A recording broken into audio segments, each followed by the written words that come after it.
إن الحمد لله نحمده ونستعينه ونستغفره ونعوذ بالله من شرور أنفسنا ومن سيئات أعمالنا من يهده الله فلا مضل له ومن يضلل فلا هادي له وأشهد أن لا إله إلا الله وحده لا شريك له وأشهد أن محمدا عبده ورسوله أما بعد يا أيها الذين آمنوا اتقوا الله حق تقاته ولا تموتن إلا وأنتم مسلمون يا أيها الناس اتقوا ربكم الذي خلقكم من نفس واحدة وخلق منها زوجها وبث منهما رجالا كثيرا ونساء واتقوا الله الذي تساءلون به والأرحام إن الله كان عليكم رقيبا يا أيها الذين آمنوا اتقوا الله وقولوا قولا سديدا يصلح لكم أعمالكم ويغفر لكم ذنوبكم ومن يطع الله ورسوله فقد فاز فوزا عظيما فإن أصدق الحديث كتاب الله وخير الهدي هدي محمد صلى الله عليه وسلم وشر الأمور محدثاتها وكل محدثة بدعة وكل بدعة ضلالة وكل ضلالة في النار. அன்பிற்குரிய நறுமை சகோதரர்களே, அஸ்ஸலாமு அலைக்கும் வரஹ்மத்துல்லாஹி வபரகாத்துஹு. இன்றைய நமது மார்க்க தலைப்பாக ஹசன் ஹுசைன் ரலியல்லாஹு அன்ஹுமா அவர்களின் சிறப்புகளை பற்றிய செய்திகளை நாம் அறிந்து கொள்வோம். அஹ்லுல் பைத் நபி ஸல்லல்லாஹு அலைஹி வஸல்லம் அவர்களுடைய குடும்பத்தினர்களை நாம் நேசிக்க வேண்டும். அதேபோன்று அவர்களுடைய கடமைகள் விஷயத்தில் அல்லாஹுடைய தூதர் என்ன வழிகாட்டல்களை வழங்கினார்களோ அவற்றை பேணக்கூடியவர்களாக நாம் இருக்க வேண்டும். ஷியாக்களை பொறுத்தவரையில் ஷியாக்கள் என்ன செய்வார்கள் என்றால், இந்த அஹ்லுஸ் சுன்னா வல் ஜமாஅத்தினர் அல்லாஹ்வின் தூதர் ஸல்லல்லாஹு அலைஹி வஸல்லம் குடும்பத்தினர்களை நேசிப்பதில்லை, அவர்களுக்குரிய அந்த கடமைகள் விஷயத்தில் அலட்சியமாக இருக்கிறார்கள் என்ற மாதிரியான ஒரு பிரச்சாரத்தை மேற்கொள்வார்கள். ஆனால் உண்மையில் அஹ்லுஸ் சுன்னா வல் ஜமாஅத்தினர் தான் உரிய முறையில், அதாவது மார்க்க அந்த வழிகாட்டல்களுக்குள் நின்று அதில் எந்த குறையும் செய்யாமல் வரம்பு மீறாமல் அவர்களுடைய விஷயத்தில் எப்படி நடந்து கொள்ள வேண்டுமோ அப்படி நடந்து கொள்ளக்கூடியவர்கள். அல்லாஹ்வின் தூதர் ஸல்லல்லாஹு அலைஹி வஸல்லம் அவர்கள் ஒரு முறை தனது பேரப்பிள்ளைகளில் ஹசன் ரலியல்லாஹு அன்ஹு, ஹசன் ஹுசைன் ரலியல்லாஹு அன்ஹுமா, அலி ஃபாத்திமா ரலியல்லாஹு அன்ஹுமா அவர்களுடைய பிள்ளைகள் ஆவார்கள். இப்போ ஹசன் ரலியல்லாஹு அன்ஹு அவர்களை அல்லாஹ்வுடைய தூதர் ஸல்லல்லாஹு அலைஹி வஸல்லம் அவர்கள் தனது தோளின் மீது வைத்தவர்களாக இப்படி சொல்கிறார்கள்: அல்லாஹும்ம இன்னி உஹிப்புஹு ஃபஅஹிப்பஹ். யா அல்லாஹ், நிச்சயமாக நான் இவரை நேசிக்கிறேன், நீயும் இவரை நேசிப்பாயாக என்ற இந்த செய்தி பரா இப்னு ஆசிப் ரலியல்லாஹு அன்ஹு அறிவிக்கக்கூடிய செய்தி முஸ்லிமில் இடம்பெறுகிறது. அன்பிற்குரியவர்களே, இவ்வளோ பெரிய சிறப்புக்குரியவங்க யார் இந்த ஹதீஸில்? ஹசன் ரலியல்லாஹு அன்ஹு அவர்கள். எனவே அல்லாஹ்வின் தூதரை உயிரை விட மேலாக நேசிக்கக்கூடிய அஹ்லுஸ் சுன்னா வல் ஜமாஅத்தினர் அல்லாஹ்வின் தூதர் ஸல்லல்லாஹு அலைஹி வஸல்லம் அந்த குடும்பத்தினர்களை நேசிக்காமல் இருப்பார்களா? இந்த செய்தியை பாருங்கள். இந்த அளவுக்கு ஒரு சிறப்பு ஹசன் ரலியல்லாஹு அன்ஹு அவர்களுக்கு இந்த செய்தியில் இருக்கிறது என்பதை பாருங்கள். மற்றும் ஒரு ஹதீஸை பார்ப்போம். இந்த ஹதீஸ் புகாரியில் இடம்பெறுகிறது. அபூ ஹுரைரா ரலியல்லாஹு அன்ஹு அவர்கள் அறிவிக்கிறார்கள், ஒரு தடவை நான் அல்லாஹ்வின் தூதர் ஸல்லல்லாஹு அலைஹி வஸல்லம் அவர்களோடு அந்த மதீனாவுடைய சந்தைகளில் ஒரு சந்தையில் இருந்துவிட்டு அல்லாஹ்வுடைய தூதரோடு வந்தேன். இப்படி வந்த உடனே ரசூலுல்லாஹ் வராங்க, வந்து தனது அருமை மகளாரிடம் கேட்கிறார்கள், எங்கே அந்த சிறுவன் என்று கேட்குறாங்க. அப்போது 3 முறை இப்படி சொல்கிறார்கள். அதற்கு பிறகு ஹசன் ரலியல்லாஹு அன்ஹு அவர்களை ரசூலுல்லாஹ் அழைக்கிறாங்க. அப்போ எனவே ரசூலுல்லாஹி ஸல்லல்லாஹு அலைஹி வஸல்லம் அவர்கள் அவரை என்ன செய்கிறாங்க, தன்னோடு அவர்கள் தூக்கி கொள்கிறார்கள். அவ்வாறு தூக்கி கொண்டு அல்லாஹுடைய தூதர் ஸல்லல்லாஹு அலைஹி வஸல்லம் அவர்கள் என்ன சொல்கிறார்கள், தன்னோடு கட்டி அணைத்தவர்களாக சொல்கிறார்கள், யா அல்லாஹ், நான் இவரை நேசிக்கிறேன், நீயும் இவரை நேசிப்பாயாக. அதே போன்று அவரை நேசிப்பவர்களையும் நேசிப்பாயாக என்ற மாதிரியான ஒரு அமைப்பிலே இந்த வார்த்தைகள் இடம்பெறுகின்றன. அப்போ எனவே அபூ ஹுரைரா ரலியல்லாஹு அன்ஹு இந்த ஹதீஸை அறிவிக்கக்கூடிய ராவி என்ன சொல்கிறார்கள் என்று சொன்னால், அதாவது அதன் பிறகு ஹசன் ரலியல்லாஹு அன்ஹு அவர்கள் எனக்கு மிகவும் விருப்பத்துக்குரியவராக மாறினார்கள், எனக்கு மிகவும் நேசத்துக்குரியவராக மாறினார்கள் என்று சொல்கிறார்கள். அப்போ எனவே அருமையான சகோதரர்களே, இவ்வாறாக இவர்களுடைய சிறப்புகளை நாம் பார்க்கின்றோம், இவர்களுடைய சிறப்புகள். அதே போன்று நபி ஸல்லல்லாஹு அலைஹி வஸல்லம் சொன்னார்கள், இந்த ஹதீஸ் திர்மிதியில் 3181 இடம்பெறுகிறது. அல் ஹசன் வல் ஹுசைன் சையீதா ஷபாபி அஹ்லில் ஜன்னா. ஹசன் ஹுசைன் ரலியல்லாஹு அன்ஹு இருவரை பற்றி ரசூலுல்லாஹ் சொல்கிறாங்க, அவர்கள் சொர்க்கத்து இளைஞர்களின் 2 தலைவர்களாக, சொர்க்கத்து வாலிபர்களின் 2 தலைவர்கள் என்று நபி ஸல்லல்லாஹு அலைஹி வஸல்லம் அவர்கள் சொல்கிறார்கள். அப்போ எவ்வளோ பெரிய ஒரு சிறப்பு அவங்களுக்கு இருக்குது.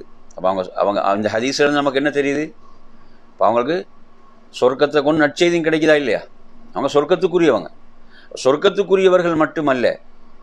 எப்படி ஃபாத்திமா ரலியல்லாஹு அன்ஹா சொர்க்கத்து பெண்களுக்கு தலைவியோ, சொர்க்கத்து பெண்களுக்கு தலைவியோ, அதே போன்று ஹசன் ஹுசைன் ரலியல்லாஹு அன்ஹு அவங்க அதாவது சொர்க்கத்து இளைஞர்களுக்கு தலைவர்கள் என்று அல்லாஹுடைய தூதர் ஸல்லல்லாஹு அலைஹி வஸல்லம் அவர்கள் குறிப்பிடுகிறார்கள். பண்பிற்குரியவர்களே, இவ்வாறாக இவர்களுடைய சிறப்புக்களை நாம் என்ன செய்கிறோம், ஹதீஸ்களிலே பார்க்கலாம். மற்றும் ஒரு செய்தியில் பாருங்க, இந்த ஹதீஸ் நீங்கள் அபூ தாவூதில் 2841 வருகிறது. நபி ஸல்லல்லாஹு அலைஹி வஸல்லம் அவங்க இந்த தனது 2 பேரப்பிள்ளைகள் விஷயத்தில் எந்த அளவு கவனம் எடுத்தாங்க என்பதற்கு அவங்க இருவருக்கும் ரசூலுல்லாஹி ஸல்லல்லாஹு அலைஹி வஸல்லம் தான் என்ன செய்தார்கள், அகீகாவை நிறைவேற்றினார்கள். இந்த 2 ஆடுகளை அந்த 2 பேரப்பிள்ளைகளுக்கும் அகீகாவை நிறைவேற்றினது யாரு? ரசூலுல்லாஹ் அப்பா இல்லையா? எனவே அவ்வளோ ரசூலுல்லாஹ் அவங்களோட விஷயத்தில் கவனம் எடுத்திருக்கிறாங்க.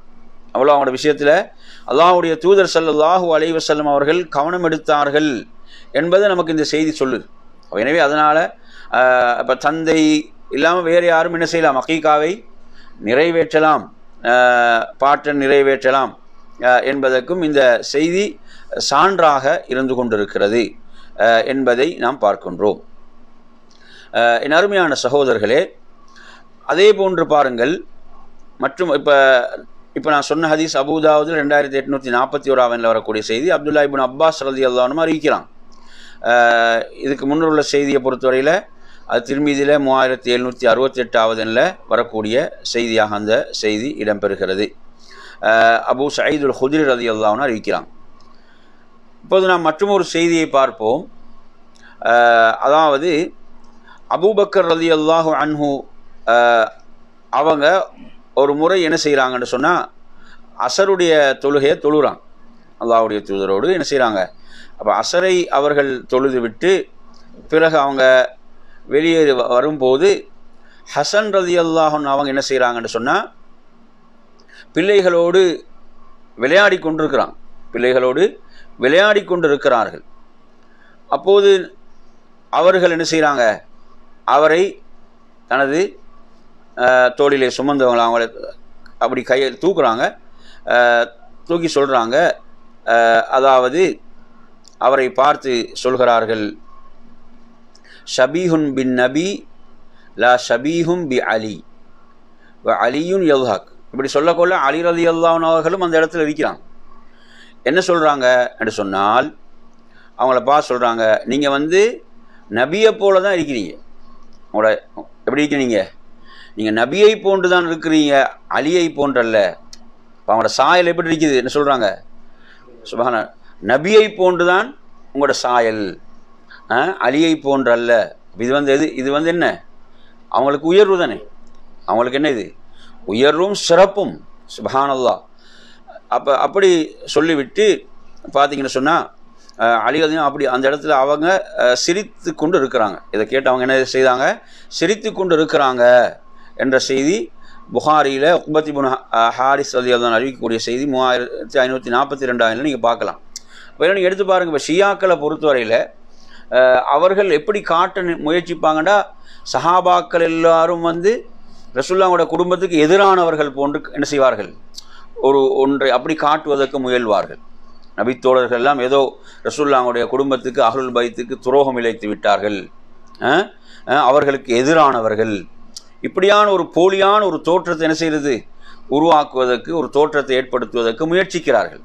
புரியாமல் சொல்கிறது பாருங்கள். அப்போ நபித்தோழர்களுக்கு மத்தியில் எப்படியான அந்த நேசம் இருந்திருக்கிறது. யார் தூக்குறாங்க, அபூபக்கர் ரலியல்லாஹு என்ன அன்போடு அபூபக்கர் அவங்கள தூக்கி என்ன செய்கிறாங்க, எப்படி சொல்கிறாங்கன்னு பாருங்கள். இப்போ எவ்வளோ பெரிய ஒரு சிறப்பு அவங்களுக்கு கொடுக்குறாங்க. ஆனால் அல்லாஹ்வுடைய தூதருடைய குடும்பம் இல்லையா, எவ்வளோ பெரிய ஒரு சிறப்பு அவங்க கொடுக்குறாங்க. இப்போ சுப்ஹானல்லாஹ், அதாவது நபித்தோழர்கள் வந்து யார், நபித்தோழர்கள் வந்து அல்லாஹ்வுடைய தூதர் எப்படி நேசித்தாங்க, அல்லாஹ்வுடைய தூதர் மீது நபித்தோழர்களுடைய நேசத்துக்கு நிகராக ஒரு நேசம் இருக்குதா? அப்போ அப்படிப்பட்ட நேசத்துக்குரியவங்க ரசூலுல்லாஹ் குடும்பத்தை நேசிக்காமல் இருப்பாங்களா? சுப்ஹானல்லாஹ், அல்லாஹ்வுடைய தூதருடைய குடும்பத்தை தலைக்கு மேல் வைத்து என்ன செய்வாங்க, நேசித்தவர்கள். சுப்ஹானல்லாஹ். அப்போ எனவே நான் ஏன் இதை உங்களுக்கு சொல்கிறேன்னு சொன்னால், இப்போ வந்து சிலரை பார்த்தீங்கன்னு சொன்னால் ஏதோ இந்த ஷியாக்கள் வந்து என்ன செய்கிறது, நாங்கள் தான் அல்லாஹ்வுடைய தூதருடைய குடும்பத்தை நேசிக்கிறோம்ன்ற ஒரு போலியான ஒரு தோற்றத்தை என்ன செய்கிறாங்க, ஏற்படுத்துகிறார்கள். உண்மையில் நேசம் என்று சொன்னால் அந்த தூதர் என்ன செய்ய வேணும், பின்பற்ற வேண்டும். அதே மாதிரி எடுத்தீங்கன்னு சொன்னால் அந்த தூதருடைய செய்திகளை வாழ்க்கையில் செயல்படுத்த வேண்டும் இல்லையா? அப்படியான விஷயங்கள்லாம் அது இருக்குது. எனவே நறுமையான சகோதரர்களே, இப்போ நீங்கள் பார்த்தீங்கன்னு சொன்னால் அந்த அடிப்படையில் சுப்ஹானல்லாஹ், அதாவது நபித்தோழர்கள் எப்படியெல்லாம் நேசம் கொண்டவர்களாக இருந்தார்கள் என்பதற்கு இந்த செய்தியும் சான்றாக இருந்து கொண்டிருக்கிறது. மற்றும் ஒரு செய்தியை பாருங்கள். இதெல்லாம் நாங்கள் ஹசன் ஹுசைன் ரலியல்லாஹு அன்ஹு என்னது சிறப்புகள், அஹ்லு சுன்னத் வல் ஜமாஅத்தினர் என்பவர்கள் எப்படியெல்லாம் அவர்கள் மீது அன்பு கொண்டிருக்கிறாங்க என்பதற்கு இந்த செய்தியெல்லாம் என்ன ஆதாரம். இந்த செய்தியில் யார் அறிவிக்கிறாங்க, யார் பதிவு செய்கிறாங்க, யார் இது, நபித்தோழர்கள் வந்து என்ன செய்கிறாங்க, அறிவிக்கிறாங்க. அந்த செய்திகளை அறிவித்து பதிவு செய்யக்கூடியவங்களாம் யார், அஹ்லு சுன்னாவுடைய இமாம்கள், அஹ்லு சுன்னா வல் ஜமாவுடைய இமாம்கள். அப்படி நேசம் இல்லைன்னா இதெல்லாம் பதிவாங்களா, இதெல்லாம் பாதுகாப்பாங்களா? சுப்ஹானல்லாஹ். எனவே நறுமையான சகோதரர்களே, அதே போன்று மற்றும் ஒரு செய்தியை பாருங்கள். நபி ஸல்லல்லாஹு அலைஹி வஸல்லம் அவங்க ஒரு முறை இஷாவுடைய தொழுகைக்கு ஹசன் ரலியல்லாஹு அன்ஹு அல்லது ஹுசைன் ரலியல்லாஹு அன்ஹு என்ன செய்கிறாங்க, தூக்கி கொண்டு வராங்க தொழுகைக்கு வந்து அவங்கள ரசூலுல்லாஹ் முன்னால் வச்சு என்ன செய்கிறாங்க, தொழுவிக்கிறாங்க. அவங்கள முன்னால் வச்சுட்டு அப்படி ரசூலுல்லாஹ் தொழுவிக்கிறாங்க. அப்போ ரசூலுல்லாஹ் தொழுவித்து ரசூலுல்லாஹ் சுஜூதுக்கு போனோடனே அவர் ரசூலுல்லாஹ்வுடைய அந்த முதுகில் அவர் ஏறிட்டார். என்ன செய்கிறாரு, அல்லாஹ்வுடைய தூதருடைய முதுகின் மீது அவர் ஏறிவிட்டார். அப்போ ரசூலுல்லாஹ் என்ன செய்கிறாங்க, வளமைக்கு மாற்றமாக சுஜூத் என்ன செய்கிறாங்க, நீளமாக செய்கிறாங்க. இல்லைங்களா? எந்த அளவுக்குன்னு சொன்னால் இந்த ஹதீஸை அறிவிக்கக்கூடிய ராவி, இதில் வரக்கூடிய ஹதீஸ் அறிவிக்கக்கூடிய சஹாபி யாருன்னா ஷத்தாத் பின் அல் ஹாதில் அல் லைசி என்று சொல்லக்கூடிய சஹாபி ரலியல்லாஹு அன்ஹு. அவங்க சொல்கிறாங்க, அதாவது சுஜூதில் நிற்கிறோம் நீண்ட நேரம், அவர் தலையை தூக்கி பார்த்துட்டான்னு சொல்கிறார். நான் தலையை தூக்கி பார்த்தேன் என்று சொல்கிறார். இல்லைங்களா? அப்போ ரசூலுல்லாஹ்வுடைய அந்த முதுகின் மீது ரசூலுல்லாஹ்வுடைய பேரப்பிள்ளை இருக்கிறாங்க, ஹசன் அல்லது ஹுசைன். அப்போ எனவே ரசூலுல்லாஹ், அப்போ நான் மறுபடியும் சுஜூதுக்கு சென்று விட்டேன். நபி அவங்க தொழுகை முடித்த பிறகு சஹாபாக்கள் கேட்குறாங்க அல்லாஹ்வுடைய தூதர்கிட்ட, அப்படி நீளமாக நீங்கள் சஜிதா செய்தீங்கன்னு சொல்கிறது பற்றி கேட்கும்போது அல்லாஹ்வுடைய தூதர் ஸல்லல்லாஹு அலைஹி வஸல்லம் அப்போ அவங்க என்ன காரணம், ஏதாவது ஒரு நிகழ்வு நிகழ்ந்து விட்டதா? சஹாபாக்கள் கேட்குறாங்க, ஏன் அவ்வளோ நீளமாக வளமைக்கு மாற்றமாக சுஜூத் செய்கிறத பற்றி கேட்குறாங்க. ஏதாவது நிகழ்வுகள் நிகழ்ந்து விட்டதோ அல்லது உங்களுக்கு வஹி சுஜூத் வைக்கும்போது இறை செய்தி வருகிறதோ வந்ததோ என்று அப்படி நாங்கள் எண்ணினோம். ரசூலுல்லாஹி ஸல்லல்லாஹு அலைஹி வஸல்லம் அப்படி எதுவுமே இல்லை. என்ன எனது மகன் என்ன செய்யறான், என் மீது அவன் ஏறி பயணிக்க விரும்பினான், என் மீது ஏறி. அப்போ எனவே நான் அவனது தேவையை முடிக்கும் வரை நான் என்ன செய்தேன், அவசரப்படுத்துவதை வெறுத்தேன் என்றாங்க. சுப்ஹானல்லாஹ். இப்போ பாருங்கள் எவ்வளோ பெரிய ஒரு சிறப்பு இங்கே என்னது அவனோட பேர பிள்ளைக்கு இருக்கிறது. ரசூலுல்லாஹ் எவ்வளோ அன்பு கொண்டு இருக்கிறாங்க, எவ்வளோ நேசம் கொண்டிருந்தார்கள் என்பதை நாங்கள் இந்த செய்தியை பார்க்குறோம். நசாயில 1140வது எண்ணில் இந்த செய்தி இடம்பெறுகிறது. அப்போ எனவே அருமையான சகோதரர்களே, இவ்வாறாக நபி ஸல்லல்லாஹு அலைஹி வஸல்லம் அவர்கள் தனது பேரப்பிள்ளைகளை நேசிப்பவர்களாக இருந்தார்கள். மற்றும் ஒரு செய்தியை நீங்கள் பாருங்கள், நபி ஸல்லல்லாஹு அலைஹி வஸல்லம் அவர்கள் எப்படியெல்லாம் கண்டிப்போடு அவங்கள வளர்த்தாங்க என்பதற்கு இந்த செய்தி சான்றாக இருக்கிறது. இந்த செய்தி புகாரியில் 1491வது எண்ணில் வரக்கூடிய செய்தி. ஒரு முறை பார்த்தீங்கன்னு சொன்னால் அந்த பேரித்த பழம் இருக்குதானே, அது குவியலாக இருக்குது. சதக்காவுடைய பேரித்த பழங்கள் குவியலாக மஸ்ஜிது நபவியில் இருக்கிறது. அப்போ என்ன செய்கிறாரு, ஹசன் ரலியல்லாஹு அன்ஹு அல்லது ஹுசைன் ரலியல்லாஹு அன்ஹு என்ன செய்கிறாங்க, அதில் ஒன்று எடுத்து அப்படி வாயில் போடுறாங்க. வாயில் போட்ட உடனே ரசூலுல்லாஹ் வந்து சொல்கிறாங்க, உடனே சொல்கிறாங்க அதை துப்புங்கள்னு சொல்கிறாங்க. அதை துப்புவீராக, துப்புன்னு சொல்கிறாங்க. சொல்லிட்டு சொல்கிறாங்க, அதாவது உமக்கு தெரியாதா, நாம் சதக்காவை உண்ண மாட்டோம், சதக்காவை நாம் உண்ணக்கூடாது, சதக்காவை நாம் உண்ண மாட்டோம் என்று சொன்ன தலைவர் தான் நபி ஸல்லல்லாஹு அலைஹி வஸல்லம். சுப்ஹானல்லாஹ். அப்போ இந்த ஹதீஸை நீங்கள் பார்க்கலாம், புகாரில், அபூ ஹுரைரா, முஸ்லிமில் வரக்கூடிய செய்தி. இப்போ ரசூலுல்லாஹ் வந்து பாருங்கள், சிறுவராக இருந்தாலும் அந்த சிறு பிராயத்தில் என்ன செய்கிறாங்க, சரியான மார்க்க வழிகாட்டலை கொடுக்குறாங்க. இன்றைக்கு நாங்கள் பார்க்குறோம், சில என்ன செய்கிறாங்க, அது சின்ன பிள்ளை தானே, சிறு பிள்ளை தானே, அது போக போக சரியாக வரும் என்று என்ன செய்கிறாங்க, கண்டுகொள்கிறாங்கல்ல. அப்படி அல்ல, சிறு பிராயத்திலிருந்தே அவங்களுக்கு என்ன செய்யணும், அதை அந்த சரியான வழிகாட்டலை கொடுக்க வேண்டும். அப்படி என்றதை நாங்கள் என்ன செய்கிறோம், இதில் பார்க்குறோம். அப்போ ரசூலுல்லாஹி ஸல்லல்லாஹு அலைஹி வஸல்லம் அவங்களுக்கு மட்டுமல்ல, அவங்களோட குடும்பத்தினருக்கும் எது ஹராம், சதக்கா என்பது ஹராம். புரியுதா சொல்கிறது? இன்றைக்கு பார்த்தீங்கன்னா நிறைய பேர் வந்து அஹ்லுல் பைத் வேஷத்தை போட்டுக்கொண்டு மக்களை ஏமாற்றி கொண்டு இருக்கிறாங்க. அப்படி ஒரு கூட்டம் இருக்குதா இல்லையா? நீங்கள் தரீக்காக்கள் எடுத்து பாருங்கள், அதில் அந்த ஒரு ஷேகுமார் ரெண்டு கொஞ்சம் பேர் அவங்களோட ஷேகுமார் இருக்கிறாங்க இல்லையா, யாரை பார்த்தாலும் என்ன சொல்கிறது உடனே, அஹ்லுல் பைத். அவர் என்ன, ரசூலுல்லாஹ்வுடைய குடும்பத்தை சேர்ந்தது. அஹ்லுல் பைத்னா நீங்கள் அதுக்கு இதை காட்ட வேணும். அப்படி தானே, யாருக்கும் ஏமாற்றிட்டு போகலாமா இல்லையா? அஹ்லுல் பைத் செய்யலாம், யாருக்கும் ஏமாற்றிட்டு போகலாம் இல்லைங்களா? அவர் சதக்காவை சாப்பிடாமல் இருக்கிறாரா, அல்லாஹு ஆலம். சதக்கா சாப்பிடக்கூடாது, சதக்கா என்ன செய்யக்கூடாது, ஜக்காத் சதக்கா எதுவும் எடுக்கக்கூடாது. அப்படி இருக்கின்ற போது இதில் நீங்கள் பார்த்தீங்கன்னு சொன்னால், அதாவது சிலர் என்ன செய்கிறாங்க, நாங்கள் அஹ்லுல் பைத்னு சொல்லி மக்களை ஏமாற்றி கொண்டிருக்கிறார்கள். அதில் நிறைய பேர் ஏமாற்றப்படுறாங்க. நாங்கள் எடுத்து பார்த்தீங்கன்னா, நீங்கள் ரசூலுல்லாஹ்வுடைய குடும்பத்தினர் அதுக்குரிய சில்சிலாவை காட்டுங்க, ரசூலுல்லாஹ் வரைக்கும் போய் சேர வேணும், ஆதாரபூர்வமாக காட்ட வேணும். புரியுது அவன் சொல்கிறது? இப்போ நாங்கள் ஒரு ஹதீஸை சொன்னால் ஹதீஸுக்குரிய ஆதாரத்தை பார்க்குறோமா இல்லையா? அந்த ஹதீஸை இமாம் புகாரிக்கு சொன்னது யார், இமாம் புகாரியுடைய ஆசிரியருக்கு சொன்னது யார், அவருக்கு சொன்னது யார், அவருக்கு சொன்ன தாபி யார், அறிவிக்கிற சஹாபி எல்லாம் பார்க்குறோமா இல்லையா? இப்போ அது மாதிரி நீங்கள் எடுத்தீங்கன்னா, இப்படி யாராவது வந்து அஹ்லுல் பைத் என்று சொல்லி சொல்வார்களாக இருந்தால் என்ன செய்யணும், அவர்கள் வந்து மார்க்க விஷயங்களை பொறுத்தவரை எதையும் அவங்களுக்கு புதிதாக சொல்ல இயலாது. மார்க்கம் அல்லாஹ்வும் அல்லாஹ்வுடைய தூதரும் சொன்னது. இதை இப்படி சொல்லியே சிலர் மக்களை ஏமாற்றி கொண்டிருக்கிறார்கள், மக்களை ஏமாற்றுறாங்க. அவங்க மறுமையில் தப்பிக்க முடியாது, சாதாரண விஷயம் அல்ல. அல்லாஹ்வுடைய தூதருடைய அவங்கள சம்பந்தப்படுத்தி ஒருத்தன் பொய் சொல்கிறான்டா, அது சாதாரண ஒன்றல்ல. அவன் தங்குமிடத்தை எங்கே ஆக்கி கொள்ளட்டும், நரகில் ஆக்கி கொள்ள ரசூலுல்லாஹ் எச்சரித்தான். சாதாரண ஒரு விஷயம் அல்ல. இப்படியும் சில கூட்டம் மக்களை ஏமாற்றி கொண்டு இருக்கிறார்கள். அடுத்த நறுமையான சகோதரர்களே, எனவே நபி ஸல்லல்லாஹு அலைஹி வஸல்லம் அவர்கள் தனது பேரப்பிள்ளைகளுக்கு சிறு பிராயத்தில் செஞ்சாங்க, மார்க்க விடயங்களுக்குரிய அந்த வழிகாட்டலை கொடுத்தாங்க என்பதை நாம் இதிலே பார்க்கின்றோம். புரைதா ரலியல்லாஹு அன்ஹு அறிவிக்கக்கூடிய ஒரு செய்தியை பாருங்க. ஒரு நாள் நபி ஸல்லல்லாஹு அலைஹி வஸல்லம் அவங்க எங்களுக்கு ஹுத்பா உரை நிகழ்த்தி கொண்டிருக்கிறாங்க. என்ன செய்கிறாங்க, வெள்ளிக்கிழமை நாள் அந்த உரை ரசூலுல்லாஹ் உரை நிகழ்த்தி கொண்டிருக்கிறார்கள். அப்போ அந்த ஹசன் ஹுசைன் ரலியல்லாஹு அன்ஹுமா இருவரும் வந்து ஒரு சிவப்பு நிற அந்த ஆடைகளை அணிந்தவர்களாக, சட்டைகளை அணிந்தவர்களாக அவங்க அப்படி தத்தி வாராங்க. தத்தி என்ன செய்கிறார்கள், அப்படி வாராங்க. அப்போ வரும்போது நபி அவர்கள் இதை பார்க்குறாங்க. அல்லாஹ்வுடைய தூதர் இதை பார்த்துவிட்டு உரை நிகழ்த்தி கொண்டிருந்த அல்லாஹ்வுடைய தூதர் ஸல்லல்லாஹு அலைஹி வஸல்லம் அவங்க இறங்கி போய் என்ன செய்கிறாங்க, இருவரையும் தூக்கி கொள்கிறாங்க. சுப்ஹானல்லாஹ், இருவரையும் தூக்கி கொள்கிறார்கள். தூக்கி கொண்டு திரும்ப என்ன செய்கிறாங்க, மிம்பருக்கு ஏறுறாங்க. ஏறி சொல்கிறாங்க, சதகல்லாஹ், அல்லாஹ் உண்மை சொன்னான், அல்லாஹ் உண்மை சொன்னான், இன்னமா அம்வாலுக்கும் வ அவுலாதுக்கும் ஃபித்னா. பார்த்தீங்களா, எந்த வசனம் சொல்கிறாங்க, நிச்சயமாக உங்களுடைய செல்வம் பிள்ளைகள் உங்களுக்கு சோதனையாகும், ஃபித்னா. அப்போ இந்த இடத்துல சோதனை என்பது மோசமானதுக்கு பயன்படுத்தப்பட்டதல்ல, என்ன மோசமானதுக்கு இல்லை. அங்கே ரசூலுல்லாஹ் அவங்கள தூக்கி வந்து எடுத்து வந்து சொல்கிறாங்கடா என்ன, அதுவும் ஒரு சோதனை. ரசூலுல்லாஹ்களுக்கு அதை அவங்களுக்கு என்ன செய்ய, அந்த உரையை தொடர்ந்து நிகழ்த்த முடியல, அவங்கள போய் தூக்கி கொண்டு வரும் வரைக்கும். இந்த வசனத்தை ரசூலுல்லாஹ் ஓதி காட்டினாங்க.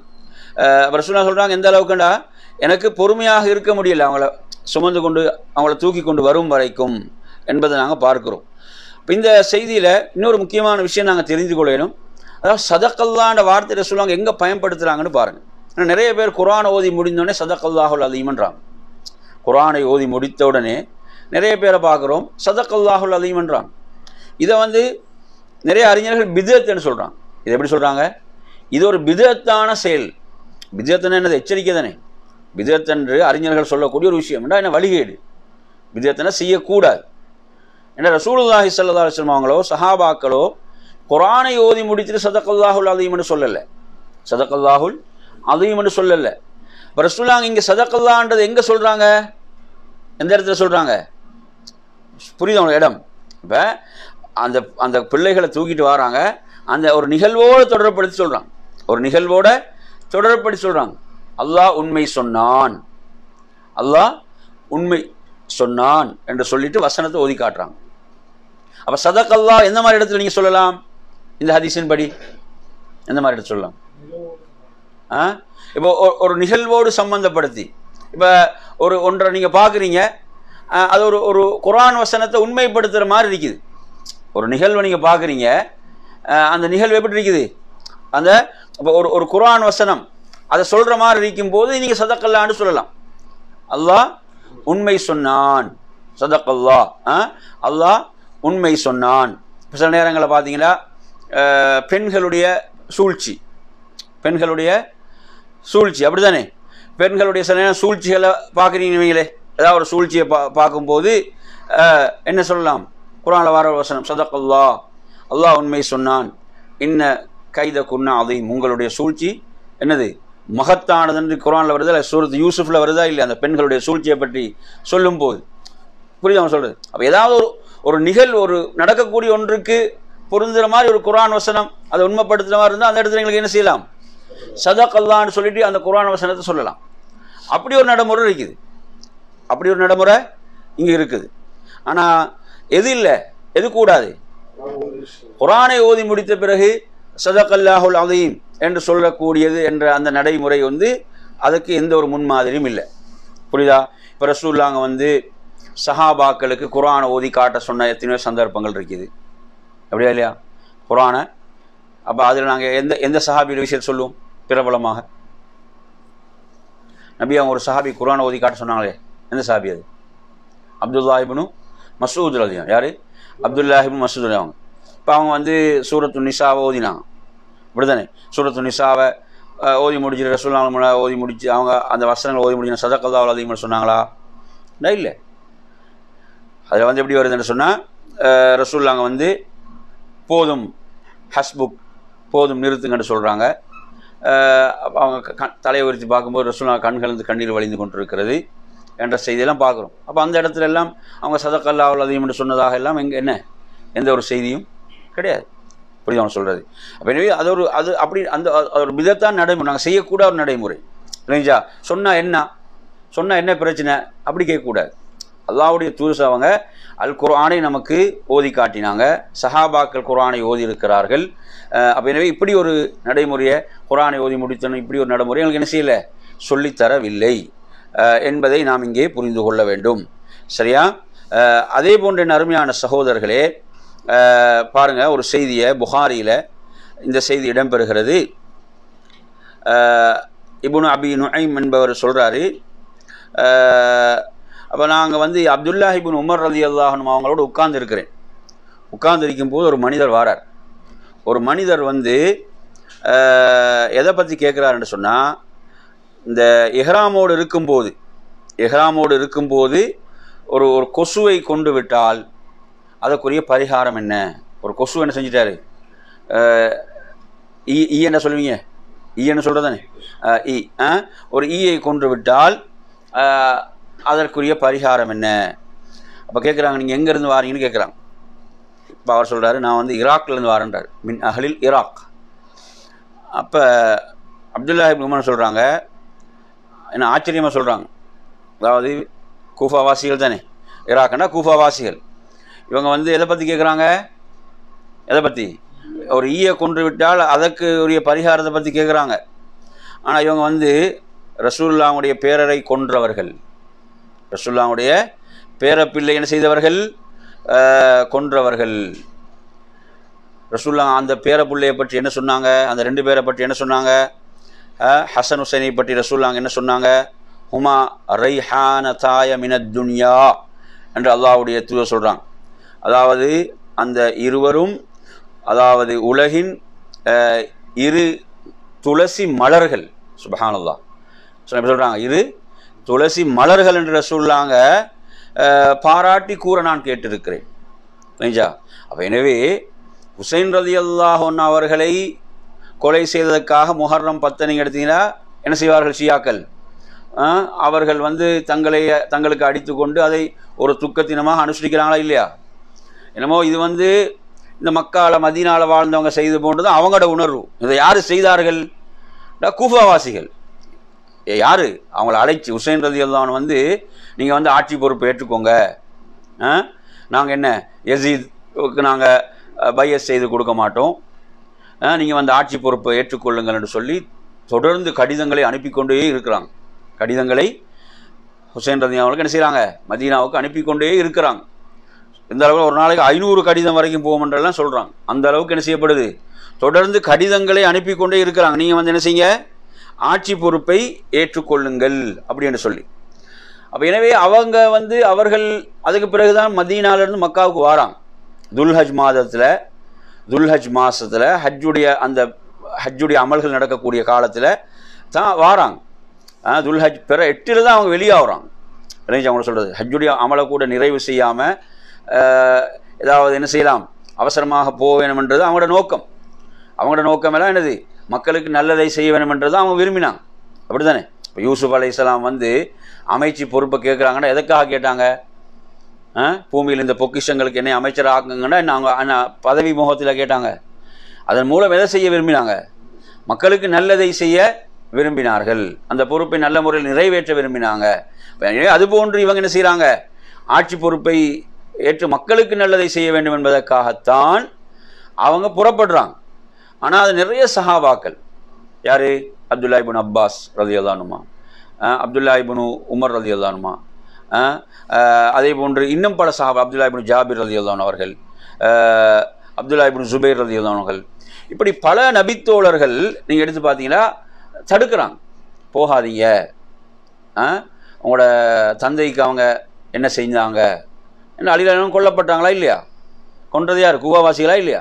இப்போ அவங்களும் கொல்லப்பட்டாங்க, நீங்கள் அங்கே போகாதீங்க என்று தடுக்கிறாங்க. எல்லோரும் என்ன செய்தார்கள்?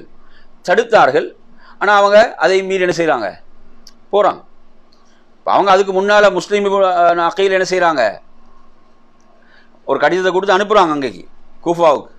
இப்போ அவர் வந்து நிலைமை நல்லா இருக்கி நீங்கள் வாங்கன்ற ஒரு கடிதத்தை கொடுத்து அனுப்பினாலும் பிறகு பார்த்துட்டீங்கன்னு சொன்னால் உபைதுல்லா இப்னு ஜியாத் என்ற ஒருவர் அந்த கூஃபாவுக்கு யசீத் மூலம் கவர்னராக அங்கே பொறுப்புக்கு நியமிக்கப்பட்டவுடன் அவங்க மாறி விடுகிறார்கள். அப்படியே மாறிட்டாங்க. அந்த மக்கள் என்ன செஞ்சிட்டாங்க?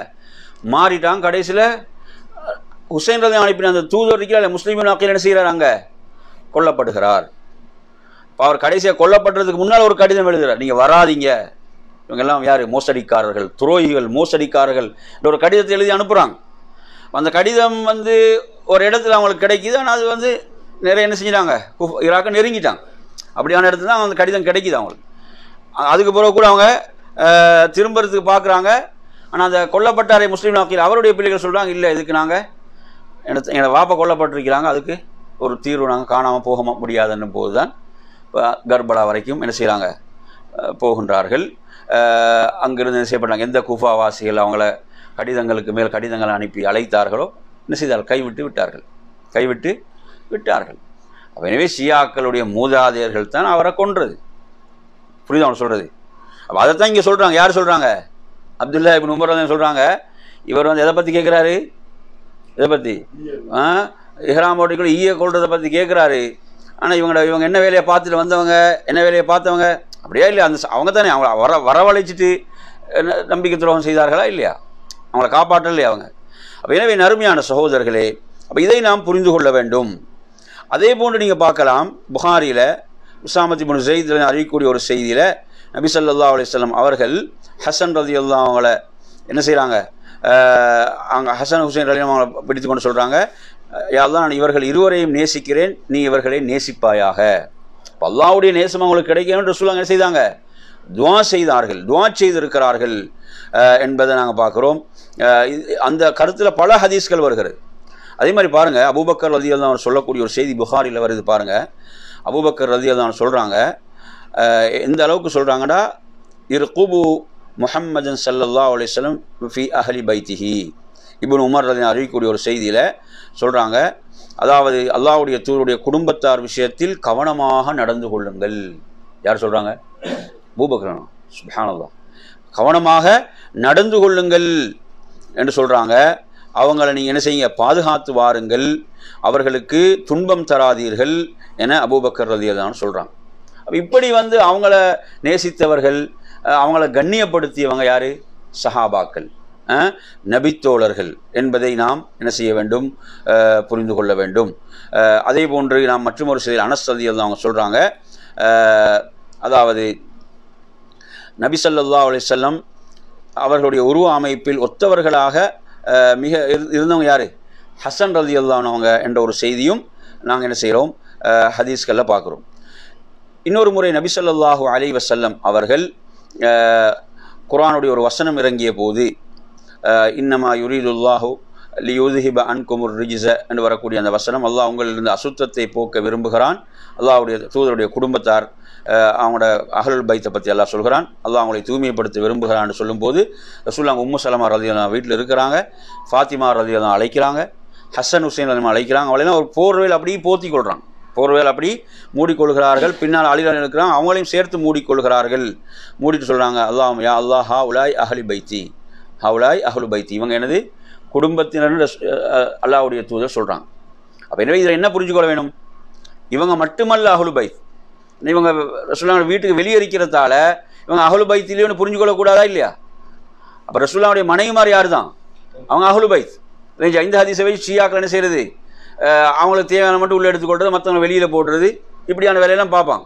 எனவே நறுமையான சகோதரர்களே, இந்த ஹதீஸ்லையும் நாங்கள் என்ன பார்க்குறோம், அல்லாஹ்வுடைய தூதர் அவர்களுக்குரிய அல்லாஹ்வுடைய அவங்களுக்கு கொடுத்த அந்த சிறப்பையும் உயர்வையும் நாம் பார்க்கின்றோம், அவங்களுக்குரிய உயர்வையும் பார்க்கின்றோம். அதே போன்ற நறுமையான சகோதரர்களே, ஹசன் ரலியல்லாஹு அவங்க ரசூலுல்லாஹ் சொல்கிறாங்க, ஒரு முறை ஒரு முன்னறிவிப்பை செய்கிறார்கள், ஒரு முன்னறிவிப்பை சொல்கிறாங்க, இன்னப்னி ஹாதா சையீத், எனது இந்த மகன் ஒரு தலைவன் என்றாங்க சொல்கிறாங்க. ஹசன் ரலியல்லாஹு சொல்கிறாங்க, இவரை கொண்டு அல்லாஹு தஆலா ஏன்னா இரண்டு முஸ்லீம்கள் இரண்டாக பிளவுபட்டிருக்கின்ற போது இவரை கொண்டு அல்லாஹ் என்ன செய்வான், அவங்களுக்கு மத்தியில் சமாதானத்தை உருவாக்குவான், இவரை கொண்டு அல்லாஹ் சமாதானத்தை உருவாக்குவான், ஏற்படுத்துவான் என்று அல்லாஹ்வுடைய தூதர் சொல்கிறாங்க. அப்போ எனவே அலியுடைய மௌத்துக்கு பிறகு, அலியுடைய மௌத்துக்கு பிறகு நீங்கள் எடுத்தீங்கன்னு சொன்னால், அப்போ முஆவியா ரலியல்லாஹு அன்ஹு அவங்களுக்கு ஷாம் வாசிகள் சிரியா வாசிகள் பையத் செய்து கொடுக்குறாங்க. ஹசன் ரலியல்லாஹு அவங்க தான் என்ன அடுத்த ஆட்சியாளராக இருக்கிறாங்க. ஆனால் அவங்க என்ன செஞ்சாங்க, ஆட்சி அப்படியே மிகப்பெரும் சாம்ராஜ்யத்தை விட்டு கொடுத்தாங்க, மிகப்பெரும் சாம்ராஜ்யத்தை விட்டு கொடுத்தாங்கன்ற செய்தியை நாங்கள் பார்க்குறோம். அல்லாஹ்வுடைய தூதர் செய்த அந்த முன்னறிவிப்பை அவர்கள் உண்மைப்படுத்தினார்கள். எனவே நறுமையான சகோதரர்களே, இவ்வாறாக இவங்களோட நிறைய சிறப்புகளை நாம் பார்க்கலாம். எனவே அஹ்லு சுன்னா வல் ஜமா என்று சொல்லக்கூடியவர்கள் அல்லாஹ்வுடைய தூதருடைய குடும்பத்தை உண்மையில் யார் நேசிப்பவர்கள், அதில் வரம்பு மீற மாட்டாங்க, மார்க்க வழிகாட்டலுக்கு உட்பட்டு எப்படி அவங்கள நேசிக்கணுமோ அந்த வரையறைக்குள் நின்று என்ன செய்வாங்க, நேசிப்பார்கள் என்பதை நாம் பார்க்கிறோம். அதே போன்று நபி ஸல்லல்லாஹு அலைஹி வஸல்லம் அவர்கள் தனது பேரப்பிள்ளையான ஹசன் ரலியல்லாஹு அவர்களுக்கு ஒரு துஆவை கற்றுக் கொடுத்தாங்க. இதுவும் ரசூலுல்லாஹ் அவர்கள் மீது எடுத்த கவனம், மார்க்க வழிகாட்டல்கள் அவங்களுக்கு கொடுப்பதற்கு அல்லாஹ்வுடைய தூதர் எடுத்த கவனம். எந்த துஆவை கற்றுக் கொடுத்தாங்க? குனூத். மாஷா அல்லாஹ். அல்லாஹும்ம ஹதினி ஃபீமன் ஹதைத் வஆஃபினி ஃபீமன் ஆஃபைத் வதவல்லனி ஃபீமன் தவல்லைத் வபாரிக் லி ஃபீமா ஆதைத் வகினி ஷர்ர மா கதைத் இன்னக தக்தி வலா யுக்தா அலைக் வஇன்னஹு லா யதில்லு மன் வாலைத் வலா யஇஸ்ஸு மன் ஆதைத் தபாரக் ரப்பனா வ தஆலை என்ற இந்த செய்தியை நாங்கள் அபூதாவுதில் 1425 பார்க்குறோம். எனவே நறுமையான சகோதரர்களே, அதாவது நபித்தோல் அல்லாஹ்வுடைய தூதருடைய அந்த குடும்பத்தார் அஹ்லுல் பைத்தை நாம் உண்மையிலே நேசிப்பவர்கள். நாம் உண்மையில் யாரு நேசிப்பவங்க, அவங்களோட சிறப்புகளை அறிந்து அந்த சிறப்புகளை எல்லாம் பாதுகாக்கத்தவர்களாக அஹ்லுஸ் சுன்னா வல் ஜமாஅத் இருக்கிறாங்க. ஷியாக்களை பொறுத்தவரை அவர்கள் ஒரு போலியான நேசத்தை என்ன செய்யக்கூடியவர்கள், வெளிப்படுத்தக்கூடியவங்க. போலியான ஒரு நேசத்தை வெளிப்படுத்தக்கூடிய ஒரு நிலையை தான் நிறைய அவங்க என்ன செய்கிறாங்க, நிறுவிக்கொண்டிருக்கிறாங்க என்பதுக்கு ஆதாரங்கள் நாங்கள் அடுக்கிக் கொண்டே போகலாம். அது நம்ம தலைப்பல்ல. எனவே இத்தோடு நாம் இன்றைய வகுப்பை நிறைவு செய்து கொள்வோம். நாங்கள் பித்அத்துகளிலிருந்து எச்சரிக்கையாக இருக்க வேண்டும், சுன்னாவிலே நாம் பயணிக்க வேண்டும். அதே போன்று நாளைய தினம் உங்களுக்கு தெரியும் 10வது நாளுடைய நோன்பு, முஹர்ரம் மாதம் 10வது நாளுடைய நோன்பு என்பது அஸ்லான நோன்பு. அதுதானே அஸ்லான நோன்பு, அதுதானே அந்த நோன்புக்குரிய ஆஷுரா நோன்பு. அதுக்குரிய சிறப்பு என்ன? ஒரு வருட பாவங்களுக்கு பரிகாரமாக அமைகின்ற நோன்பு. இன்ஷா அல்லாஹ் அந்த நோன்பை நாம் அனைவரும் என்ன செய்வோம், நோற்றுக்கொள்வோம் என்று கூறி நிறைவு செய்கிறேன். வாஹிரு தஅவானா அல்ஹம்துலில்லாஹி ரப்பில் ஆலமீன். அஸ்ஸலாமு அலைக்கும் வரஹ்மத்துல்லாஹி வபரகாத்துஹு.